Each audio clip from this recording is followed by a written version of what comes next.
तो कितना भी गोलियां चला लो, न्यूज नेशन नहीं मरता इससे। हमें भी कई बार हमको डर लगता था अक्षय सर को अप्रोच करते हुए, तो वही डर स्क्रीन पे ट्रांसलेट हो गया कि अब रहमान डकैत जो है उसके साथ गैंग वाले हंसी मजाक नहीं करेंगे, उनको जाके उनकी लेग पुलिंग नहीं करेंगे। तो कोई ऐसा कोई फैन मोमेंट जो आपको याद हो? हमारे यहाँ पे तो ऐसा है कि अगर एक बार स्टार आ जाए तो आपको जाके एक बार नमस्ते सलाम जो भी कहना चाहो आपको करना पड़ता है कि अरे स्टार आ गया तो जाके मिल के आओ। मतलब रणवीर सिंह आपको ही स्टार बना के बैठा हुआ है सेट पे, आपको फीलिंग आ रही है मेरे से रणवीर सिंह ने आके बात करी है। I mean I guess that's why he is a superstar. मतलब दिल जीत लिया उन्होंने देश का। भारत की सिनेमा का मैजिक है कि वहाँ पाकिस्तान में भी इस फिल्म को इतना ज्यादा प्यार मिल रहा है।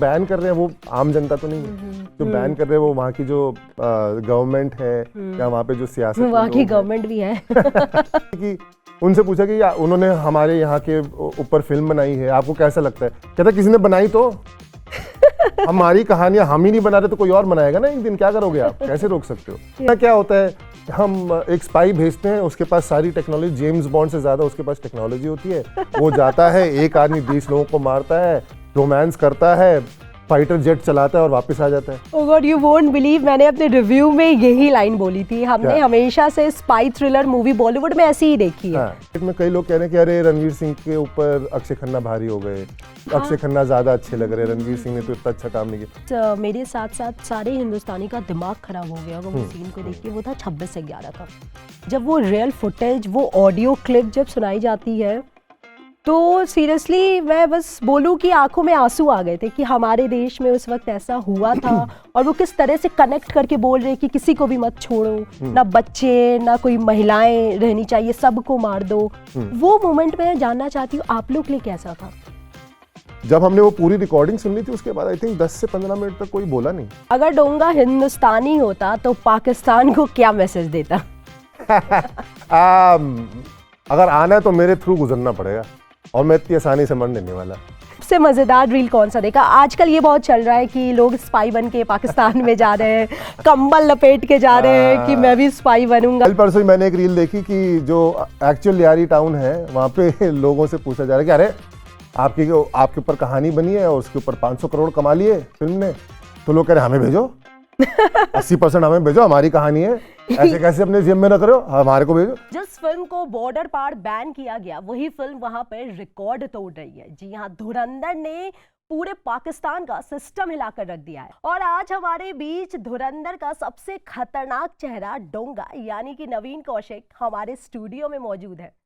नवीन, आपका न्यूज नेशन और फिल्मी अड्डा पर बहुत बहुत स्वागत है। थैंक यू जी, थैंक यू। कैसे हैं आप? मैं बहुत बढ़िया, बहुत मजे आ रहे हैं। 5-6 रातों से ठीक से सोया नहीं हूँ क्योंकि इतना प्यार मिल रहा है लोगों से। तो धुरंधर ने एक आपको ना नई पहचान दी है। अगर आप सड़कों पे भी निकल रहे हैं तो लोगों का यही कहना होगा एज फार आई नो कि अरे वो तो धुरंधर के डोंगा है। हालांकि आप बड़े सालों से इस इंडस्ट्री में हो, बट एक हर एक्टर का एक टर्निंग पॉइंट होता है। कोई ना कोई उनकी फिल्म ऐसी हिट होती है कि लोग उनको उसी कैरेक्टर से, उसी किरदार से जानते हैं। तो ये फीलिंग, ये जो एक्सपीरियंस है, आप इसे किस तरह से ले रहे हैं? देखिए, जब भी कोई एक एक्टर मुंबई जाता है खासकर दूसरे शहर से, तो सपना यही होता है कि 3 चीजें मिले, एक काम, एक दाम और एक नाम। तो जब मैं बॉम्बे गया था 2009 में, तो मेरे को काम तो मिलना शुरू हो गया था रॉकेट सिंह के साथ, और फिर ये जवानी है दीवानी, फिर मैंने YRF के कुछ शोज भी किए और दाम भी ठीक ठाक मिल ही रहा था क्योंकि पिछले 16 साल से वहाँ पे अपने जी रहा हूँ, मेरे को ज्यादा स्ट्रगल करनी नहीं पड़ी पैसे को लेके। नाम की थोड़ी कमी थी कि नाम मिल जाए, लोग पहचाने, क्योंकि वो बड़ा, हम दूसरों को देखते हैं, दूसरे स्टार्स को देखते हैं कि उनके लिए भीड़ लग गई और उनके लिए लोग रुक रुक के उनकी फोटोज ले रहे हैं, उनसे ऑटोग्राफ ले रहे हैं। तो हर एक्टर का सपना होता है कि मेरे साथ भी ऐसा हो, क्योंकि एक्टर तो ताली का भूखा होता है। तो मेरे साथ थोड़े दिन पहले एक हादसा हुआ जहाँ पे मैं एक मॉल से बाहर आ रहा था और एक कपल जिसने फिल्म 2 दिन पहले ही देखी थी, उन्होंने मेरे को पहचान लिया। मुंबई में बीच सड़क पे गाड़ी रोक दी और भाग के आगे मेरे साथ फोटो खिंचवाने और ये करने, और उनकी गाड़ी के पीछे ट्रैफिक जैम हो गया और सारे जो जैम में फंसे हुए थे वो मुझे गाली दे रहे। तो मैं कहा ये भी अच्छा है, ये भी एक फीलिंग होनी चाहिए लाइफ के अंदर कि आपकी वजह से ट्रैफिक जैम हो रहा है। तो बड़ा अच्छा लग रहा है मेरे को। बट ये जो आपका डोंगा का किरदार है धुरंधर में, इससे पहले आपने जितने भी कैरेक्टर्स प्ले किए उससे काफी अलग है। बात चाहे आपकी बॉडी लैंग्वेज की करें या अभी हम कुछ देर पहले बात कर रहे थे आपके एक्सेंट की करें, तो उसे देखकर लग रहा है कि एक्टर ने बहुत ज्यादा काम किया है, खासकर एक्सेंट पर। तो सबसे ज्यादा चैलेंजिंग पार्ट थ्रू आउट क्या लगा आपको अपने कैरेक्टर को निभाने में? मेरे ख्याल से सबसे ज़्यादा चैलेंजिंग ये था कि काफ़ी साल से मैंने खासकर रॉकेट सिंह के बाद मैंने बहुत सारे ऐसे कैरेक्टर किए जो ऑफिस बॉसेस हैं या अथॉरिटी फिगर्स हैं, तो उनको थोड़ा सोफिस्टिकेशन, थोड़ा क्लास, थोड़ा नीटनेस दिखानी होती है अपनी।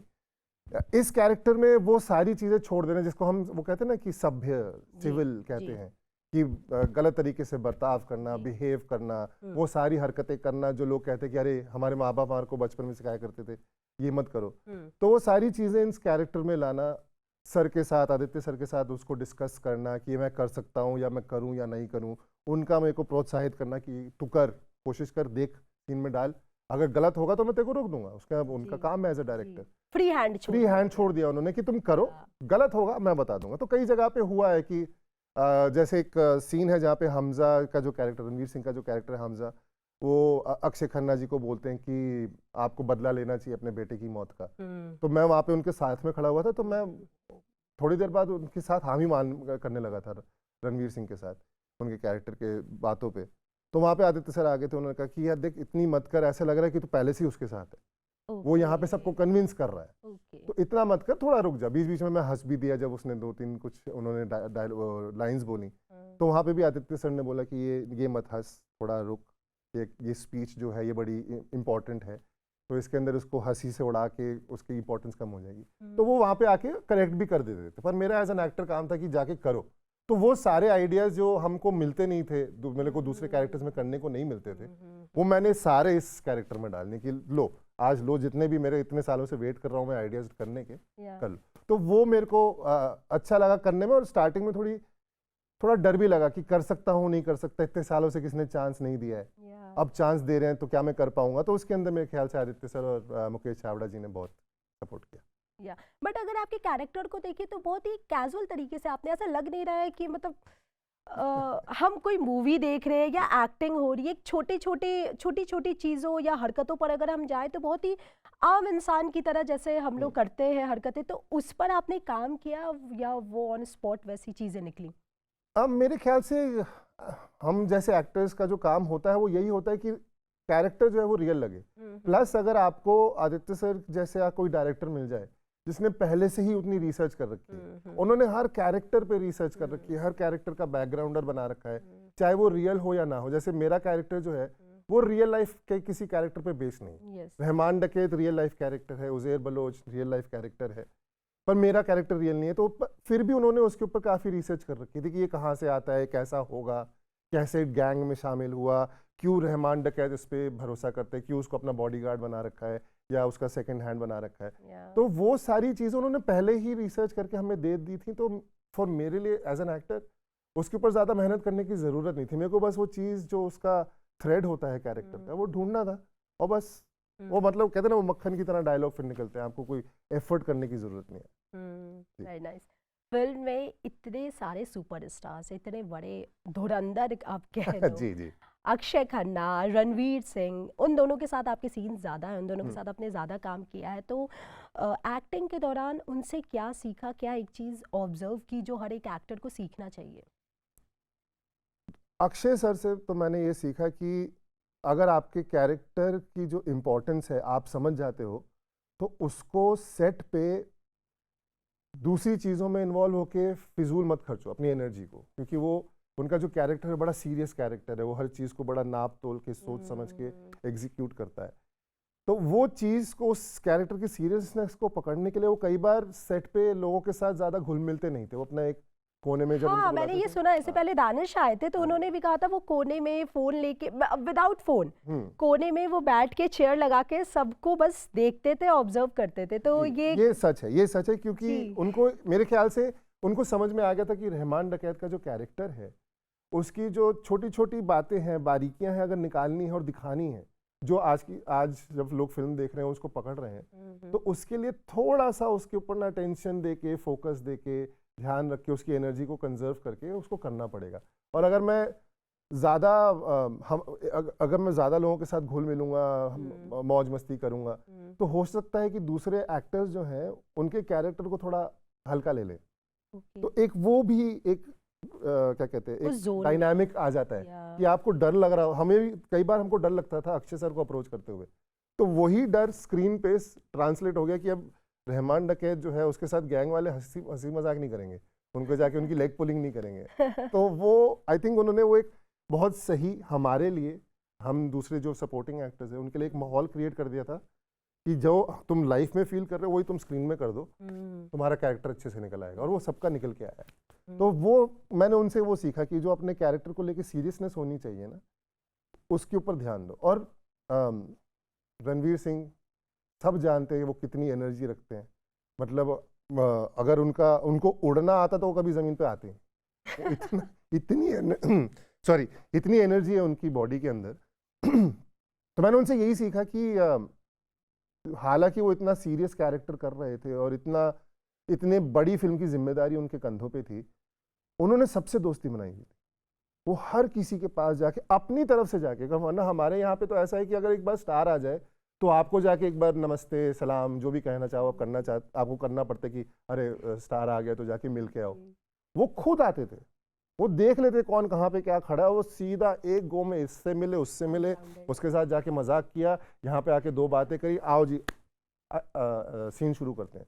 तो वो मेरे को अच्छा लगा जान के कि यार इतना बड़ा स्टार भी जो है वो एकदम अपने ईगो को साइड में हटा के एक एनर्जी मेंटेन करना चाहता है सबके साथ, एक रिश्ता बनाना चाहता है सबके साथ, क्योंकि उसको मालूम है सब खुश होंगे तो ही ये फिल्म आगे जाएगी, तो ही ये फिल्म उतनी बड़ी बन पाएगी, क्योंकि सबका अब इन्वेस्टेड है ना, सबका दिल लग रहा है उसके अंदर, आपका मन कर रहा है सेट पे जाने का, आपका मन कर रहा है शूट पे जाने का, आपको लग रहा है कि मतलब रणवीर सिंह आपको ही स्टार बना के बैठा हुआ है सेट पे, आपको फीलिंग आ रही है यार मेरे से रणवीर सिंह ने आके बात करी है, मतलब चाहे छोटा सा कैरेक्टर हो, चाहे वो एक सीन के लिए आया है, उसको लग रहा है यार मेरे को मिलके गए यार ऐसा।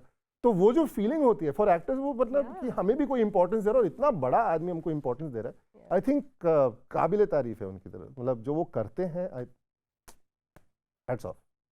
अच्छा, जैसा कि आपने कहा सेट पर इतने सारे सुपरस्टार्स थे, तो कोई ऐसा कोई फैन मोमेंट जो आपको याद हो, या उन्होंने जैसा रणवीर सिंह ने कुछ ऐसा किया, या अक्षय खन्ना ने कुछ आपकी तारीफ की, आपके काम की तारीफ की, तो आपको लगा यार फैन मोमेंट मेरे लिए तो ये रहेगा कि हम जब अक्षय सर के साथ, अक्षय सर, रणवीर सर और मैं, हम एक गाड़ी के अंदर, हमारी एक एक्शन सीक्वेंस होती है, तो मेरे लिए ये था, मैं पहली बार अपनी ज़िंदगी में किसी इतने बड़े स्क्रीन पे एक्शन कर रहा था जिसके अंदर मेरे को स्टार्स के साथ फाइट करनी है। तो मेरे को बहुत डर लग रहा था। मैं एक्शन डायरेक्टर जो है उनसे पूछ रहा था कि ऐसे कर लूँ, कैसे करूँ, उनको लगेगी तो नहीं, ये वो।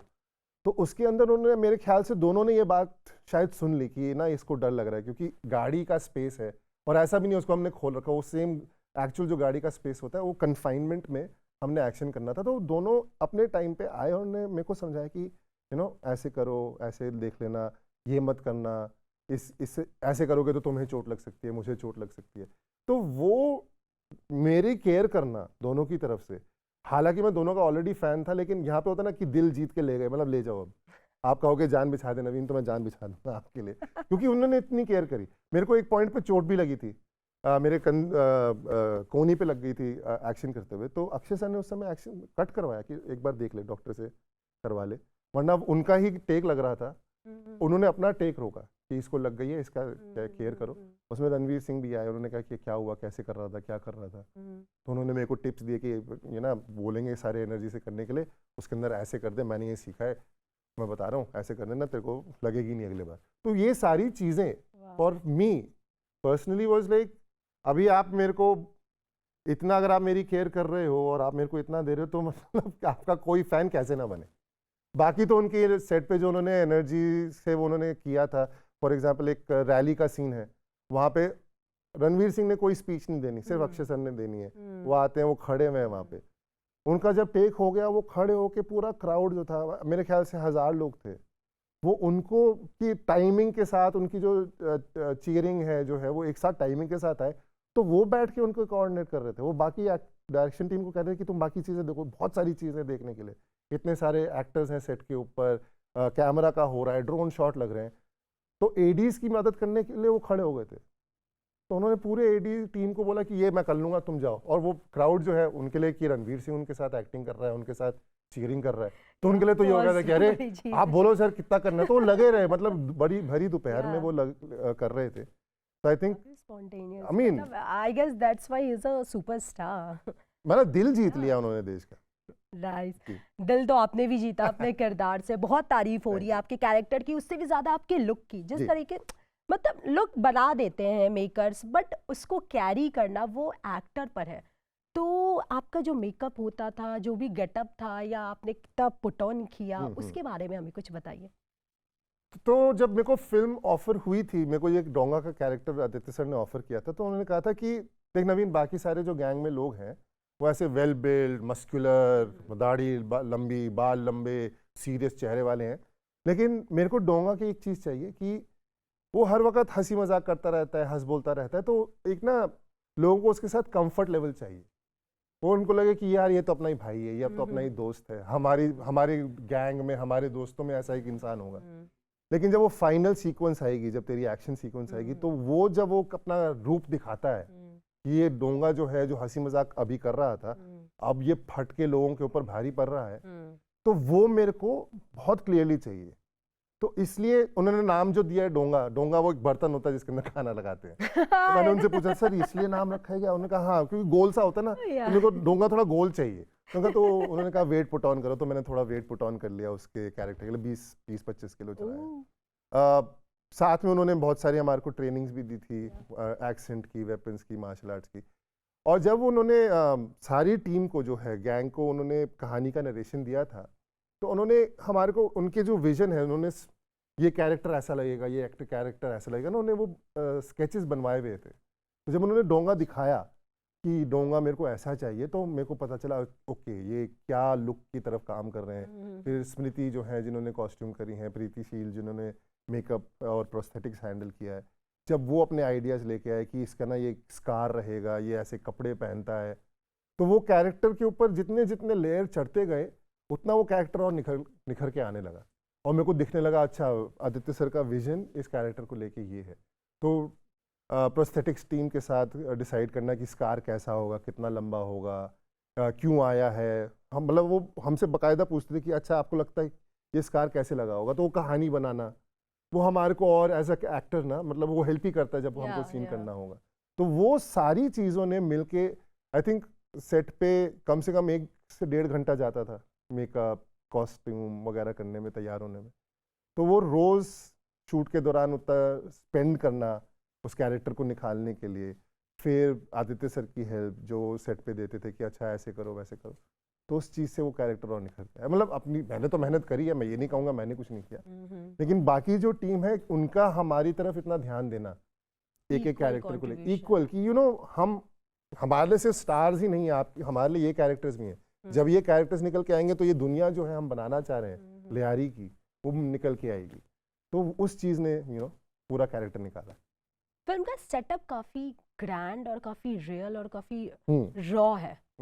तो ये सेटअप बनाया गया है कहीं, या फिर वैसे ही लोकेशंस पे शूट हुआ है, रियल लोकेशंस पे? तो लियारी जो शहर है वो टीम ने बैंकॉक के अंदर एक एरिया को पूरा टेक ओवर करके वहाँ पे सारी गलियाँ, सारी सड़कें, बाहर की जो दुकानें हैं वो सारी उन्होंने बनाई थी वहाँ पे बाकायदा। आमतौर पे फिल्मों में क्या होता है कि जिस चीज़ का आप शॉट ले रहे हो उसी को डेकोरेट करके उसी को बना के दिखाया जाता है, फिर जब कैमरा कहीं और जाता है तो फिर उस चीज़ को सजाया जाता है।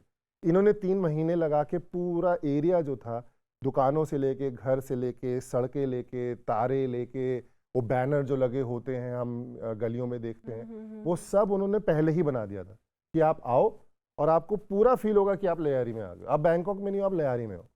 एक एक गली, वहाँ की धूल, मिट्टी, गर्मी, जो ऐसे जहाँ पे दुकानों में बाहर तंदूर होता है जहाँ पे रोटियां बनती हैं, तो उन्होंने एक्चुअल तंदूर बनाए थे जिसके अंदर एक्चुअल आग लगती थी, ताकि जब आप वहाँ पे चल रहे होंगे तो उसकी आपको गर्मी महसूस होगी।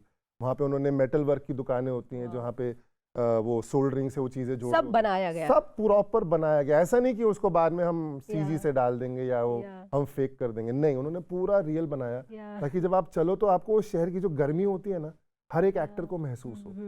तो वो पूरा लेयरी का उन्होंने आई थिंक 2 महीना बैंकॉक में उसका शूट किया है। फिर हम इंडिया आए, हमने इंडिया में अमृतसर में काफ़ी सारा शूट किया क्योंकि वो क्लोजेस्ट टाउन टू पाकिस्तान है, जिसमें अभी भी थोड़ा सा वो प्री पार्टीशन का जो लुक एंड फील है ना, वो अभी तक कई जगहों पे मेंटेन है। तो वहाँ पे शूट करना, लद्दाख गए थे, जो फेमस अब सीक्वेंस हो गई है अक्षय सर के डांस की, वो पूरी लद्दाख में शूट हुई थी। वहाँ पे आर्मी ने प्रोडक्शन टीम को बहुत मदद करी ऐसे ऐसी जगहों पे जाने के लिए जहाँ पे आमतौर पे लोग नहीं जाते, तो वहाँ पे एक पूरा क्रू गया, वहाँ पे उन्होंने शूट किया। तो ये सारा जो है ये अपने में ही एक जो लोकेशंस हैं वो एक कैरेक्टर है फिल्म के अंदर। मेरा मानना ये है कि वो एक कैरेक्टर है जो सारा मूड सेट करती हैं, आपको फील देती हैं कि आप कहाँ पे आ गए हो। क्योंकि हम जो ऑडियंस है वो एक तरीके से हमजा के साथ पाकिस्तान के कराची शहर में लियारी में जाके रह रही है और वो देख रहे हैं आसपास कि ये क्या हो रहा है, क्योंकि हमारे को वहाँ का एक्सेस तो है नहीं, हम जा नहीं सकते वहाँ पे। तो वो दिखाना, वो महसूस कराना कि हमारा स्पाई जो है, हमारा जो एजेंट है, ये कहाँ चला गया, कैसी दुनिया में चला गया है, तो वो पूरा बनाया गया ताकि वो फील सबको महसूस हो। जब आप वो स्क्रीन पे देखते हो तो कई लोग उससे कनेक्ट करते हैं कि अरे ऐसा तो हमने देखा होगा, ऐसा तो हम जानते हैं, ऐसा ही होता है, हाँ, ऐसा होता है, ये है, ये शहर ये जैसा है, ये लग तो ये बता तो पाकिस्तान का रहे हैं लेकिन ये हमने भी देखा है यहाँ पे। तो वो सारी जो चीजें ना वो बड़ा सॉलिड फील देती हैं एज फिल्म को। अच्छा, ये फिल्म पाकिस्तान में बैन है, हाँ जी, जबकि वहाँ आई गेस आधी से ज़्यादा जनता जितनी है इलीगल तरीके से फिल्म को पायरेटेड फिल्म बन चुकी है ऑफ द ईयर, जो सबसे ज़्यादा देखी जा रही है, धुरंधर। लेकिन अगर ये फिल्म वहाँ रिलीज होती तो मेकर्स अच्छा कमाते भी, आई गेस 100 करोड़ तो अप्रॉक्स उनकी कमाई होती, उससे ज़्यादा भी होती। तो क्या ये हमारे लिए, आप एज एन एक्टर इसको कैसे देखते, क्या ये हमारे लिए फेलियर है या फिर सिनेमा का मैजिक है, भारत की सिनेमा का मैजिक है कि वहाँ पाकिस्तान में भी इस फिल्म को इतना ज़्यादा प्यार मिल रहा है? डेफिनेटली हमारी सिनेमा का सक्सेस है ये, मैं फेलियर तो नहीं कहूँगा। अगर बैन किया गया है, अगर हम बिजनेस पॉइंट ऑफ व्यू से देखें तो वहाँ पे हम कमाई नहीं कर पा रहे।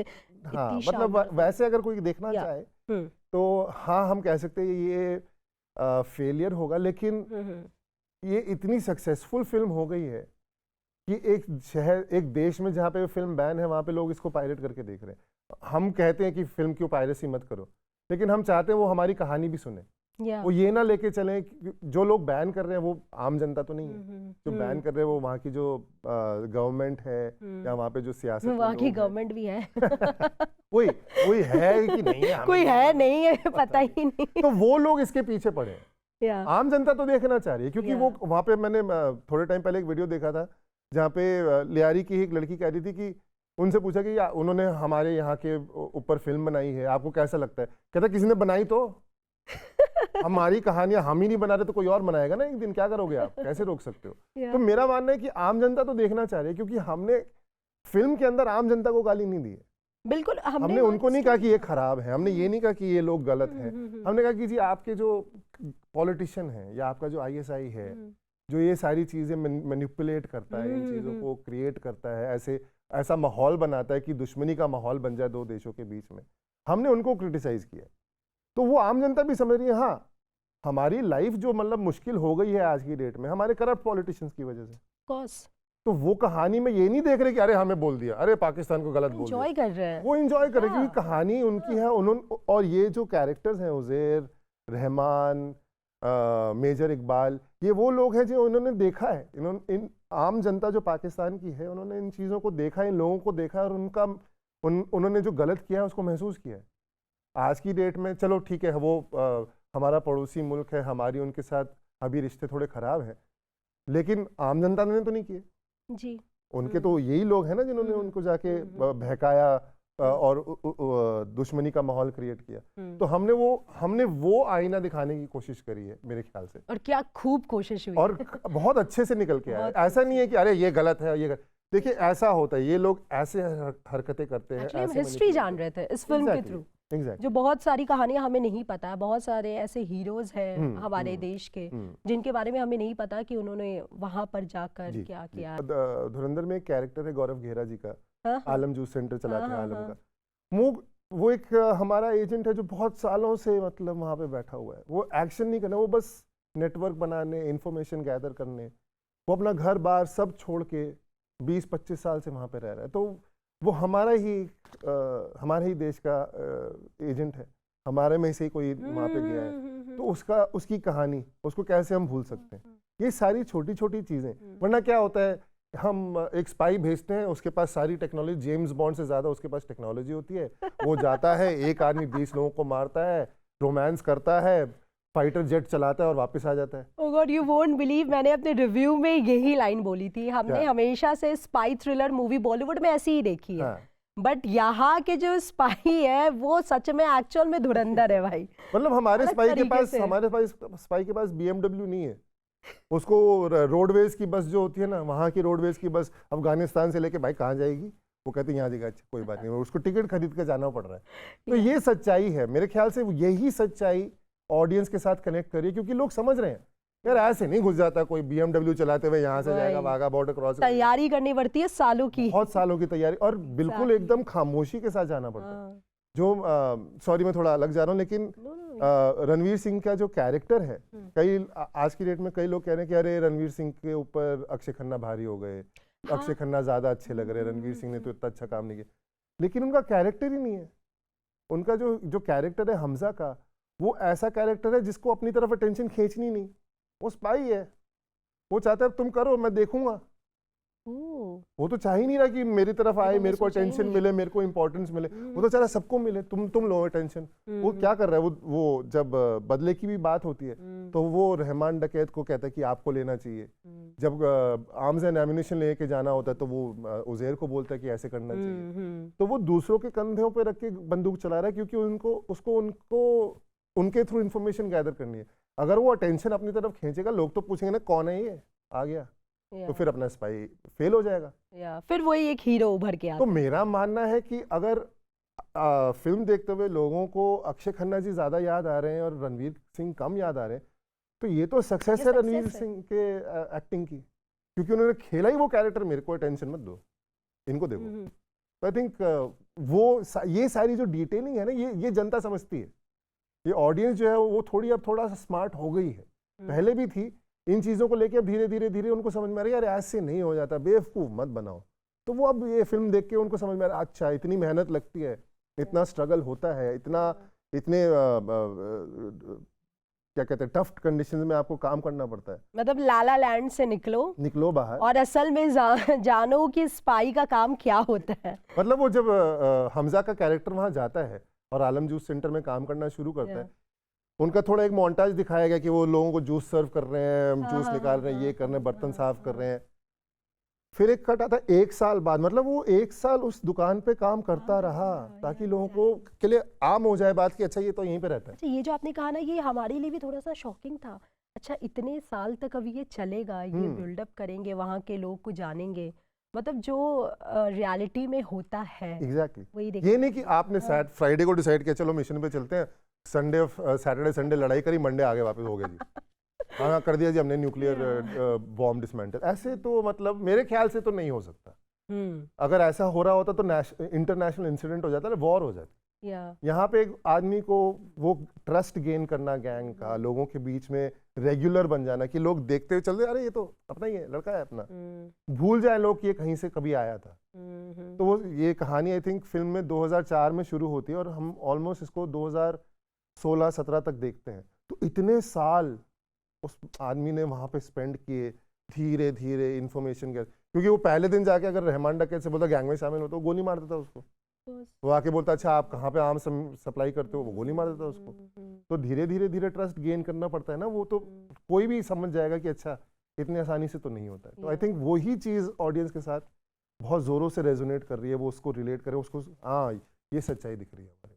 अच्छा एक सीन आता है जहाँ पर आई गेस मेरे साथ साथ सारे हिंदुस्तानी का दिमाग खराब हो गया होगा वो सीन को देख के, वो था 26/11 का, जब वो रियल फुटेज, वो ऑडियो क्लिप जब सुनाई जाती है तो सीरियसली मैं बस बोलूं कि आंखों में आंसू आ गए थे कि हमारे देश में उस वक्त ऐसा हुआ था और वो किस तरह से कनेक्ट करके बोल रहे कि किसी को भी मत छोड़ो, ना बच्चे ना कोई महिलाएं रहनी चाहिए, सबको मार दो। वो मोमेंट मैं जानना चाहती हूँ आप लोग के लिए कैसा था सेट पे जब ये शूट हो रहा था? जब हम ये सेट पे ये सीन शूट होने वाला था, हमें पता था कि ऐसा कुछ होने वाला है, लेकिन हमारे को ये जो रिकॉर्डिंग्स हैं ये हमारे को दी नहीं गई थी। आई थिंक आदित्य सर का एक डिसीजन था कि ये ना मैं लोगों को बताऊंगा नहीं, ये हमारे पास है। तो जब हम सेट पे पहुंचे और शूट होने करने वाले थे, तो शूट पे सब जब आ गए, अक्षय सर भी आ गए, रणवीर भी आ गए, अर्जुन रामपाल जी भी आ गए, बाकी जो सारे कैरेक्टर्स हैं वो आ गए। तो आदित्य सर ने कहा कि हम शूट कर लेंगे, लेकिन उससे पहले मैं आपको एक चीज़ सुनाना चाहता हूँ। और उन्होंने ये वीडियो प्ले किया, और ये वीडियो काफ़ी लंबा है। इसके अंदर तो उन्होंने 1 मिनट या 2 मिनट का इन्होंने क्लिप डाला है, क्योंकि वो पूरा नहीं सुना सकते, लेकिन जो उन्होंने हमें सुनाया वो 35 से 40 मिनट का था। बहुत लंबी कॉन्वर्सेशन, वो सारा बता रहे थे कि ये होने वाला है, यहाँ से कमांडो आ रहे हैं, मार दो उनके ऊपर, छोड़ना नहीं है, दया मत करना, बच्चा दिख रहा है गोली मार दो, अंग्रेज दिख रहा है, अमेरिकन दिख रहा है गोली मार दो। तो वो पूरा कॉन्वर्सेशन उनके पास थी, और उन्होंने सबको प्ले करी ये बताने के लिए कि ये क्या इंपॉर्टेंट मोमेंट है। ये एक मॉडर्न इंडियन हिस्ट्री का बहुत बड़ा पार्ट है, जिस चीज़ ने, क्योंकि 2008 में हुई थी, ऐसा भी नहीं है कि बहुत साल पुराना, ऐसा पार्टीशन के टाइम पे या जब इंडिया का पहला वॉर हुआ था पाकिस्तान के साथ तब का, ये अभी का है। हम सब उस जमाने में पैदा थे, हो चुके थे, बड़े हो चुके थे, हम सब ने इस चीज़ को महसूस किया था। इनफैक्ट जो फिल्म की स्टार्टिंग में पार्लियामेंट अटैक हुआ था, मैं तब दिल्ली में ही था, और हमारा शहर जो है ये पूरा लॉकडाउन हो गया था पार्लियामेंट अटैक की वजह से, और बिल्कुल समझ नहीं आ रहा था कि कहाँ जाए, तब तो इतनी इन्फॉर्मेशन भी नहीं होती थी। तो वो डर, वो दहशत जो हमने महसूस करी थी, वो सडनली हमारे सामने एक फिल्म के अंदर आ गई। और इनफैक्ट जब ये 26/11 का अटैक हुआ था, उसके कुछ महीने बाद मैं बॉम्बे गया था। तो मेरा एक लड़का जो बाहर से आया, कौन है ये, लोगों का शक करना मेरे ऊपर कि कहीं ये भी तो टेररिस्ट तो नहीं। मेरे को मतलब कई जगहों पे मेरे को घर मना हो गए कि ये सिंगल लड़का है, ये कहीं और से आया, हमें क्या पता ये टेररिस्ट हो सकता है, मुंह पे लोगों ने बोला है। तो वो जो माहौल बन गया था, वो सडनली वो जो फीलिंग, तब गुस्सा आता था ना कि अरे मैं डॉक्टरों का बच्चा हूँ यार, मेरे को आप टेररिस्ट कैसे बोल सकते हो, मेरे को जानते भी नहीं, आपने ये बोल दिया। तो वो जो गुस्सा था, वो जो दहशत थी, वो सडनली हमारे सामने खड़ी थी, और हमको बोला गया था कि आपको इसका पार्ट बनना है। और हमें यह भी बताया सर ने कि इस सीन के अंदर ना ये रणवीर सिंह का जो हमजा कैरेक्टर है, उसको रियलाइज होगा कि अरे मैंने हेल्प कर दी इसके अंदर गलती से। तो आपको और जोर से ना वो कैरेक्टर्स की जो मतलब जो क्या कहते हैं इंजॉयमेंट है ना, कि लोग मर रहे हैं, बच्चे मर रहे हैं, उसकी इंजॉयमेंट और निकाल के देखो, ताकि हमारा जो वो हमारी जो इंजॉयमेंट की एनर्जी है, वो हमजा के कैरेक्टर को, रणवीर सिंह को और इफेक्ट करे। तो वो बनाना, वो उस सीन को क्रिएट करना, जब हमने वो पूरी रिकॉर्डिंग सुन ली थी, उसके बाद आई थिंक 10 से 15 मिनट तक कोई बोला नहीं, सब अपना, आदित्य सर ने भी कहा कि अगर आप अपने वैनिटी में जाना चाहते हैं, अलग थोड़ी देर बैठना चाहते हैं, प्लीज़ बैठिए, शूट का टाइम वो हम देख लेंगे, और आप अपने साथ रहिए, प्लीज़ रियलाइज़ करिए ये क्या मोमेंट है, क्योंकि ये पहली बार हमारे सामने, हमारे को एक्चुअल हमने सुना कि कैसे बोल रहे थे वो। तो वो बहुत लोगों को इफेक्ट किया था। और आई थिंक जब हम सीन कर भी रहे थे वो, तो ऑलमोस्ट सारे एक्टर्स करते करते बीच बीच में कभी कभार रुक भी जाते थे, क्योंकि उनको रियलाइज होता था कि हमने ये क्या बना दिया है। तो वो it was one of the most powerful I think days of shoot. अगर डोंगा हिंदुस्तानी होता तो पाकिस्तान को क्या मैसेज देता? अगर आना है तो मेरे थ्रू गुजरना पड़ेगा, और मैं इतनी आसानी से मर नहीं वाला। बहुत बढ़िया। अच्छा, जाते जाते एक थोड़ा सा मजेदार सवाल होगा। बहुत रील्स बन रहे हैं, बहुत मीम्स बन रहे हैं धुरंधर पर जब से रिलीज हुई है। आपने अभी तक सबसे मजेदार रील कौन सा देखा? आजकल ये बहुत चल रहा है कि लोग स्पाई बन के पाकिस्तान में जा रहे हैं, कंबल लपेट के जा रहे हैं कि मैं भी स्पाई बनूंगा। ये तो चल रहा है, लेकिन मैंने अभी थोड़े दिन पहले एक रील देखा था, जब हमारी फिल्म काफी सक्सेसफुल हो गई है, काफी उसने पैसा कमा लिया है, तो कल परसों ही मैंने एक रील देखी कि जो एक्चुअल लियारी टाउन है, वहाँ पे लोगों से पूछा जा रहा है कि अरे आपके ऊपर कहानी बनी है और उसके ऊपर 500 करोड़ कमा लिए फिल्म ने, तो लोग कह रहे हैं हमें भेजो, 80% हमें भेजो, हमारी कहानी है, ऐसे कैसे अपने जेब में रख रहे हो, हमारे को भेजो। अब मेरे को वो बड़ा फनी लगा कि यार एक तो तुम्हारे को तुम पायरेट कर रहे हो हमारी फिल्म है, फ्री में देख रहे हो, यहाँ पे लोगों को लाइनों में लगना पड़ रहा है, रात के 4-4 बजे जाके फिल्म देखनी पड़ रही है और तुम हमारे पैसे भी लेना चाह रहे हो, मतलब कमाल ही ये हरकतें पाकिस्तानी कर सकते हैं।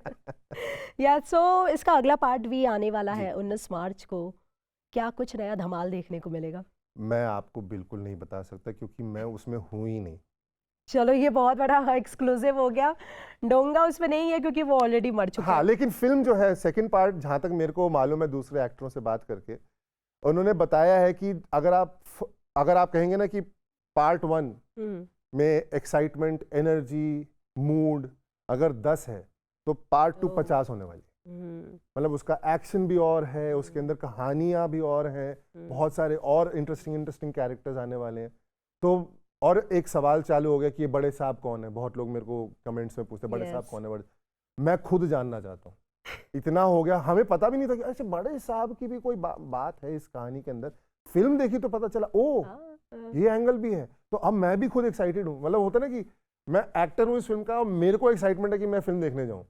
मैं वेट नहीं कर सकता 19 मार्च का कि मैं जाके देखूंगा कि पता चलेगा इतनी सारी चीजें जो होने वाली है। तो क्या इसके सेकंड पार्ट निकलने के बाद हम ये सच में कह सकते हैं कि धुरंधर सिर्फ एक एंटरटेनमेंट नहीं रह गई, एक बहुत स्ट्रॉन्ग सोशल मैसेज भी दे रही है? मेरा मानना है, मेरे ख्याल से मैं तो इतना एक्सपर्ट नहीं हूँ इन चीजों में। एक नैरेटिव वॉर का हिस्सा बन चुकी है धुरंधर। हाँ जी, हाँ जी, बन गई है। बिल्कुल इस बात को आप अग्री करते हैं? I think so, I do agree कि इस चीज ने एक धुरंधर फिल्म ने ये तो बताया कि हमारा नजरिया और सच्ची कहानी को बताने का स्टाइल जो है, ताकि उसके अंदर कोई चीज छुप ना जाए, कोई चीज हाइड ना कर दे कोई जी, वो अच्छे से निकल के आए जी। चलो एक बढ़िया सा डायलॉग हो जाए आपकी ही फिल्म का, आपका कौन सा फेवरेट है? वो ब्लीप कर दीजिएगा क्योंकि वो सबसे ज्यादा नहीं, मैं चाहती हूँ कि आप क्लोजिंग अपने डायलॉग से ही करें। हाँ जी, हाँ जी, तो मैं कर दूंगा। उसके अंदर वो शब्द न्यूज़ नेशन का लेकिन नाम आना चाहिए। अच्छा, है न्यूज़ नेशन का नाम आना चाहिए, ओके।